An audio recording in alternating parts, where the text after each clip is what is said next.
Aujourd'hui, nous allons parler des gens qui sont exemptés du jeûne. Et dans la foulée, nous parlerons de qu'est-ce qui annule le jeûne. Donc les gens qui sont exemptés de jeûne sont de plusieurs types. La première personne, c'est le malade, al-marid. Et la personne qui est exemptée du jeûne, donc le malade, est de deux types. Et Allah subhanahu wa ta'ala, qu'est-ce qu'il dit dans le Coran? فَمَنْ كَانَ مِنْكُمْ مَرِيضًا أَوْ عَلَى سَفَرٍ فَعِدَّةٌ مِنْ أَيَّامٍ أُخَرٍ. Celui parmi vous qui est malade ou qui est en voyage, alors qu'il rattrape des jours ultérieurs. Donc le malade se divise en deux catégories. Il y a le malade dont on n'espère pas la guérison, les savants ainsi le divisent, et il y a le malade dont on espère la guérison. Et ce n'est pas le même jugement par rapport au jeûne. Le malade dont on n'espère pas la guérison, il a le même jugement et le même statut par rapport au ramadan que le vieillard qui ne peut pas juger, qui ne peut pas jeûner, pardon. Ils ont le même statut et nous allons en parler maintenant. Donc le malade qui a une maladie lourde et donc dont on n'espère pas la guérison, celui-ci, il n'est pas obligatoire pour lui de jeûner. Ainsi que le vieillard. Donc le vieillard également, il n'est pas obligé de jeûner. لقوله تعالى وما جعل الله عليكم في الدين من حرج. C'est-à-dire que Allah ne vous a apporté aucune contrainte dans la religion. Surat Al-Hajj, verset 78. Ensuite, لا يكلف الله نفسا إلا وسعها. Donc ça, c'est les arguments de ceux qui disent que la personne dont on n'espère pas la guérison, le malade dont on n'espère pas la guérison, et le vieil homme, le vieillard, la personne âgée qui ne peut pas jeûner, ces personnes-là, on avance ces arguments-là. لا يكلف الله نفسا إلا وسعها, c'est-à-dire que Allah ne peut apporter une charge lourde à une âme qu'elle ne peut supporter. ولقوله تعالى أيضا, Allah subhanahu wa ta'ala dit dans le Coran, فاتقوا الله ما استطعتم, c'est-à-dire craignez Allah en fonction de ce que vous pouvez, en fonction de vos capacités. Et ça, nous l'avons déjà traduit dans le hadith 11 de Arba'in Nawiya, mais que je n'ai pas encore publié, que je vais publier bientôt sur ma chaîne Telegram. Donc, concernant le fait que le malade dont on n'espère pas la guérison et le vieillard, ils sont dispensés du jeûne, ça, il n'y a pas de divergence entre les gens de science.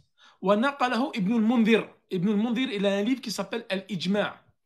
Il a un livre, Ibn al-Mundhir, où il a répertorié toutes les questions de jurisprudence, où il y a un consensus des savants sur ces points-là. Donc, il a noté cela, donc d'après le consensus des savants, comme quoi la personne âgée et le malade dont on n'espère pas la guérison, comme quoi il n'est pas obligé de jeûner pour eux.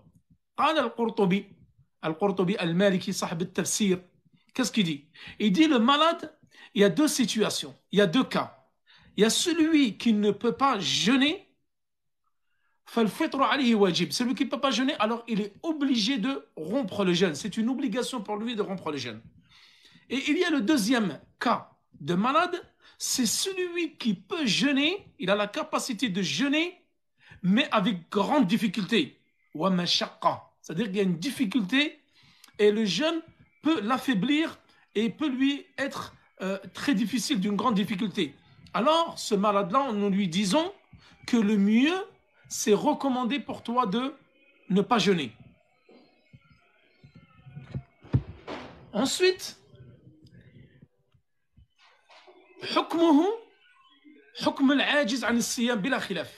c'est-à-dire qu'il a le même jugement que celui qui est en incapacité de jeûner. Ensuite, Ibn Abbas, il a dit, et ces gens-là, donc le malade qui est en incapacité de jeûner et la personne âgée, ils se doivent de nourrir un pauvre par jour pour expier le fait qu'il n'est pas jeûné. Donc Ibn Abbas, qu'est-ce qu'il dit concernant la personne âgée et le vieil homme? Et ils disent que s'ils ne sont pas en capacité de pouvoir jeûner, alors ils rompent le jeûne et ils se doivent de nourrir un pauvre tous les jours. Et lui, Ibn Abbas, il est venu avec ce verset, c'est-à-dire que ceux qui ont la capacité de jeûner mais avec une très grande difficulté telle que les vieillards, alors ils se doivent de nourrir un pauvre tous les jours. Ensuite, maintenant, quel est le cas de celui qui est malade mais dont on espère la guérison? Le premier, c'est ceux qui ont des pathologies lourdes telles que des cancers, etc. Ou des pathologies, comme on dit, incurables. Donc ces personnes-là, elles ne doivent pas jeûner, elles doivent nourrir un pauvre tous les jours. Mais qu'en est-il de celui qui a la capacité de jeûner? Plusieurs types, plusieurs degrés. Premier degré, celui-ci peut jeûner, mais le jeûne ne lui fait aucun mal. Celui, qui a par exemple un rhume, un léger mal de tête, celui qui a mal aux dents, mais dont le jeûne, en fin de compte, ne l'affecte pas du tout dans sa maladie. Cette personne-là, il ne lui est pas permis de rompre le jeûne. Il y a le deuxième cas de malade qui éprouve une grande difficulté à jeûner, mais le fait de jeûner ne va pas accentuer sa maladie. Donc, bien faire la différence avec celui dont la maladie est incurable. Celui-ci, la maladie est curable. Il éprouve une grande difficulté à jeûner, mais le fait de jeûner ne va pas l'amoindrir par rapport à sa santé et ne va pas accentuer sa maladie. Donc, celui-là, nous disons qu'il ne lui est pas permis de jeûner, car il éprouve une grande difficulté. Allah dit, Allah ne peut supporter, ne peut rendre à une âme, ou ne peut donner à une âme plus qu'elle ne peut supporter. Donc cette personne-là, on lui dit de rompre le jeûne et elle se doit de rattraper les jours manqués. Celui qui parmi vous est malade ou est en voyage, qu'il rattrape d'autres jours ultérieurs. Donc cette personne-là qui est malade, elle rentre dans cette catégorie de personnes-là. Et ça, c'est l'avis de Al-Hanabila. Donc Al-Hanabila, ils disent qu'il lui est préférable de rompre le jeûne et c'est un acte détestable pour lui de jeûner. Voilà donc concernant le malade et la personne âgée qui ne peut pas jeûner. Donc la personne âgée, le vieillard, et celui-ci se doit donc de ne pas rattraper de jours, mais il se doit de donner à manger chaque jour où il a rompu le jeûne, il doit nourrir un pauvre. Deuxième type de personne à qui il est permis de rompre le jeûne, donc parmi les gens qui ont cette autorisation-là de pouvoir rompre le jeûne pendant la Ramadan, il y a le voyageur. Donc le voyageur, il lui est permis de rompre le jeûne. Et ceci avec la preuve dans le Coran, la Sunna et le consensus des savants. Le Coran, nous l'avons cité précédemment. Man kana minkum maridan, celui d'entre vous qui est malade ou en voyage, alors qu'il rattrape ces jours-là manqués par des jours ultérieurs. Ensuite, au niveau des hadiths, je vous ramènerai un hadith, mais il y en a beaucoup d'autres. C'est le hadith de Jabir qui dit: nous étions en voyage avec le prophète sallallahu alayhi wa sallam. Il y avait parmi nous des gens qui jeûnaient et il y avait parmi nous des gens qui ne jeûnaient pas, qui avaient rompu le jeûne. Et ceux qui jeûnaient ne tenaient aucune rigueur à ceux qui ne jeûnaient pas, et ceux qui ne jeûnaient pas ne tenaient aucune rigueur à ceux qui jeûnaient. Donc, et ça a été rapporté par l'imam Nawawi ou Ibn Qudama, un consensus concernant cela. C'est-à-dire que celui qui voyage, il lui est permis de rompre le jeûne. Question: est-ce que le fait de voyager, d'un voyage qui est interdit, on va commettre un acte de désobéissance? Donc celui-là, concernant la prière, les savants disent qu'il ne lui est pas permis de raccourcir les prières dans un acte, dans un voyage où il y aura des actes de désobéissance. Qu'en est-il de celui qui jeûne? Est-ce que celui qui jeûne, enfin celui qui voyage pendant le ramadan, et c'est dans un voyage où il va commettre des actes de désobéissance, est-ce que cette personne-là, il se doit de jeûner ou il lui est permis de ne pas jeûner? L'imam Malik, wa Shafi'i, wa ghayruhuma ka Ahmad wa ghayrihi, ila anna ar-rukhsa la tashmalu safar al-ma'siyah. C'est-à-dire que le fait qu'il aurait donné la permission de jeûner, de rompre le jeûne pendant leur voyage, ils disent que le voyage où il y a un acte de désobéissance, ce voyage-là n'est pas compris dans le verset. C'est-à-dire que, explication, si cette personne-là, elle voyage pendant le ramadan pour commettre des actes de désobéissance, alors il ne lui est pas permis de rompre le jeûne et elle se doit de jeûner. Donc ça, c'est l'avis de Malik, Shafi'i et Ibn Hanbal. وذهب الحنفية أي أبو حنيفة وداود الظاهري أنها تشمل سفر المعصية ورجح ذلك ابن حزم. C'est-à-dire, et ça c'est l'avis le plus juste. Pourquoi? C'est-à-dire qu'Abu Hanifa, Daoud al-Zahiri ou Ibn Hazm, al-Maliki, ils disent qu'en fin de compte, le voyage, ici dans le verset du Coran, il n'est pas précisé. Est-ce que c'est un voyage permis ou un voyage où on va commettre des actes de désobéissance? Donc en fin de compte, il n'est pas spécifié le voyage ici. Donc le verset du Coran ici qui dit celui qui est en voyage, donc c'est mutlaqan al-umum, c'est un voyage général. Il n'y a rien qui est spécifié. Donc la personne qui voyage, à partir du moment qu'elle entreprend un voyage, alors il lui est permis de rompre le jeûne et c'est l'avis le plus juste. Question, autre point, quatrième point, est-ce qu'il est permis à celui qui voyage de jeûner? Beaucoup se posent la question. Maintenant, demain, je vais entreprendre un voyage. Je veux partir, par exemple, en Umrah pendant Ramadan. Est-ce qu'il est préférable de manger ou il est préférable de jeûner? L'avis de l'imam al-Awza'i ou l'imam Ahmed ou Ishaq, le compagnon d'Ahmed ibn Rahawi, illa an al-fitr afdal.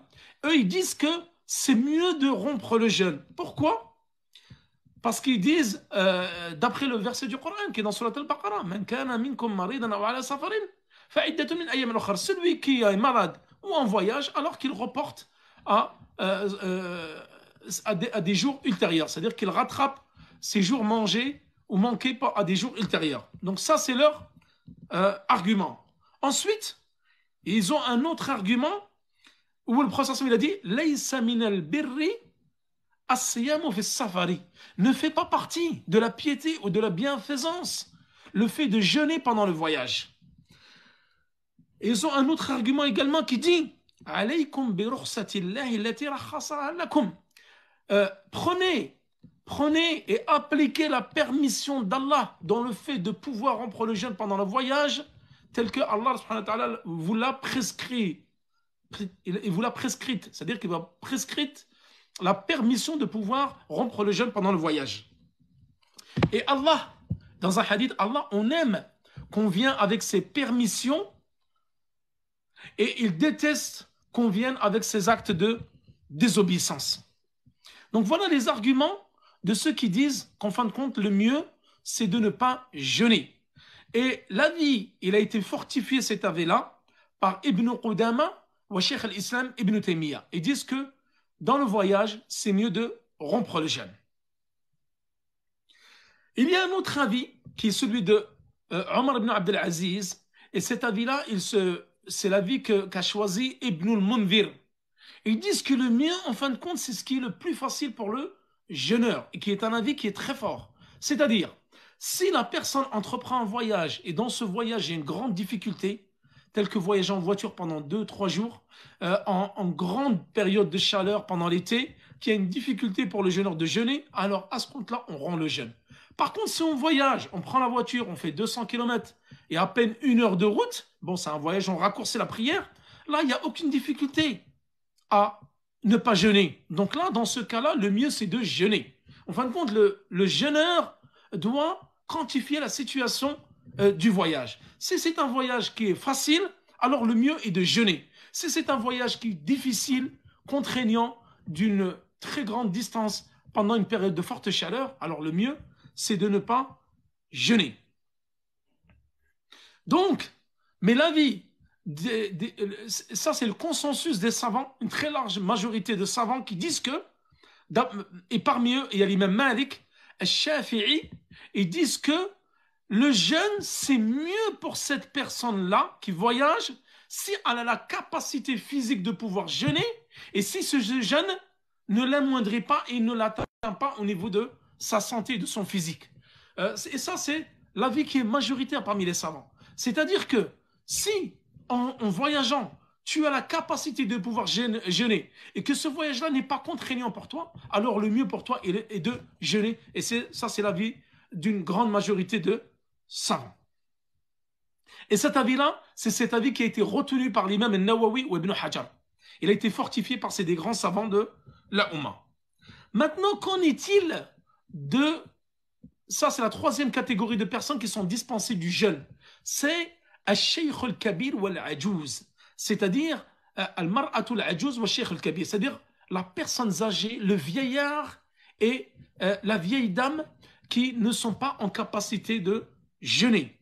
Naqal al-ijma', c'est-à-dire qu'a été rapporté d'après le consensus des savants concernant la vieille personne, le vieillard, qui ne sont pas obligés de jeûner, c'est-à-dire qu'ils se doivent de rompre le jeûne, c'est-à-dire qu'ils n'ont pas à rattraper des jours ultérieurs, mais ils se doivent de nourrir un jour, un pauvre par jour manqué. Et ça, c'est l'avis qui a été rapporté par Ibn al-Mundhir, وابن عبد البر والقرطبي صاحب التفسير والنووي وغيرهما أنه يلزمهما الفدية وهو قول الجمهور. C'est-à-dire c'est l'avis de la majorité des savants qui disent qu'ils se doivent de rompre le jeûne, ils ne doivent pas rattraper de jours ultérieurs, mais ils se doivent de nourrir un pauvre tous les jours. Et d'ailleurs ça, c'est ce que faisaient déjà les Sahaba. Anas ibn Malik, qui est un compagnon qui a vécu, ils disent, plus de 120 ans, à la fin de sa vie, lorsqu'il était vieux, il ne pouvait plus jeûner, lui, et donc il rompait le jeûne et il nourrissait un pauvre. Et c'est la vie d'Ibn Abbas, Abi Huraira, et de Ibn Qudama, ou Nawawi, et Cheikh al-Islam Ibn Taymiyyah, ou Ibn Qayyim, ou Ibn Kathir. Comme je vous ai dit, une large majorité des savants disent que cette personne-là donc, ne rattrape pas les jours, elle rompt le jeûne et elle se doit de nourrir un pauvre tous les jours. Et c'est la vie parmi les contemporains de Cheikh al-Albani, Ibn Uthaymin, Ibn Baz ou Muqbil, les quatre plus grands savants de cette umma, rahimahum Allahu jami'an.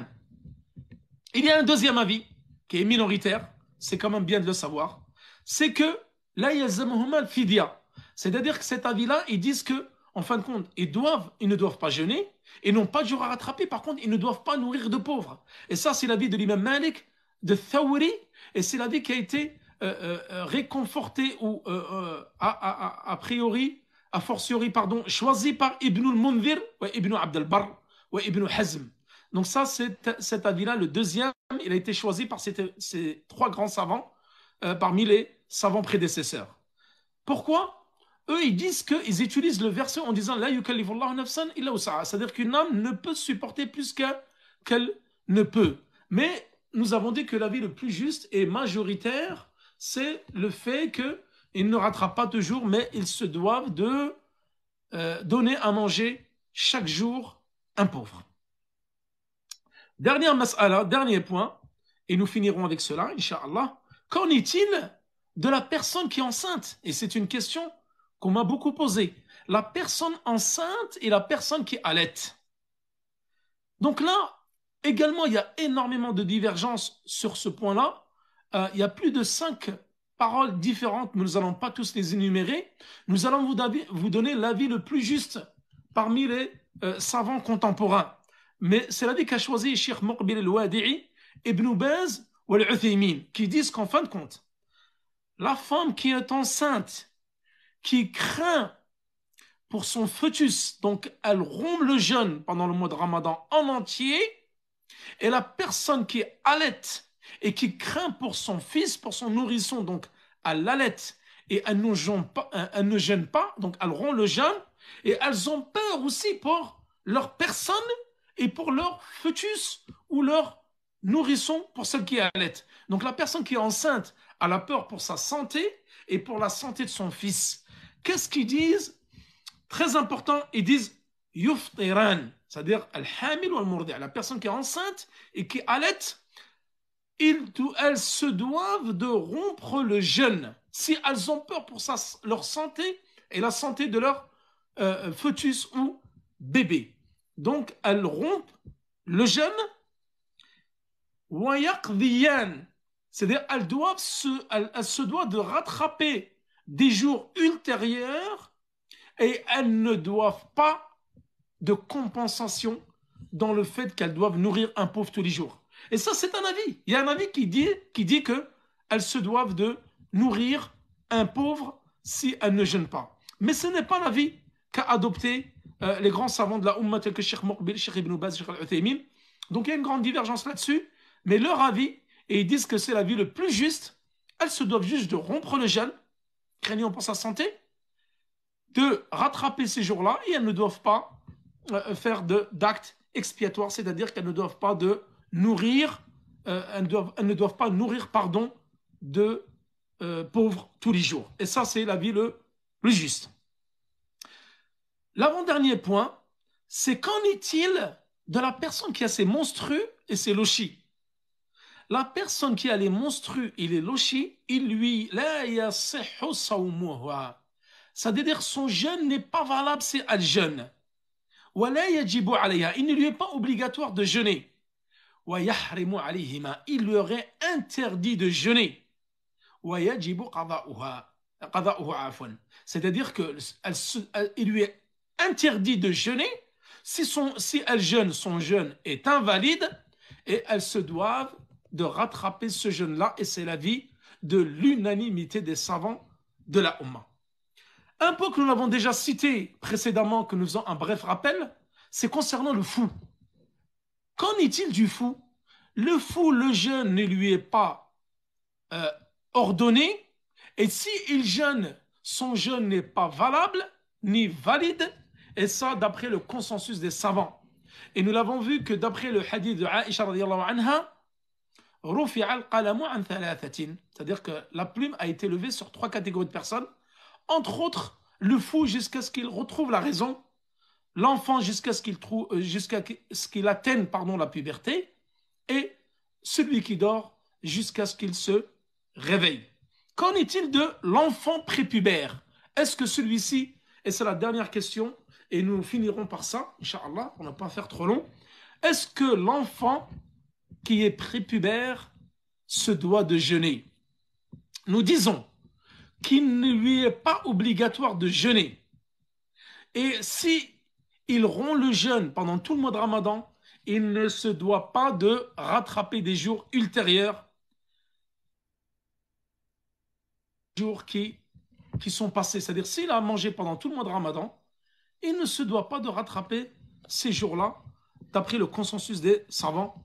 Et ce hadith, nous l'avons déjà cité concernant le fou, concernant celui qui dort et concernant celui qui n'est pas pubère, dans le fait qu'il ne lui est pas obligatoire de jeûner jusqu'à ce qu'il atteigne la puberté. Par contre, s'il jeûne, son jeûne est valable et il sera rétribué pour cela. Wa sallallahu ala nabina Muhammad wa ala alihi wa sahbihi wa sallam.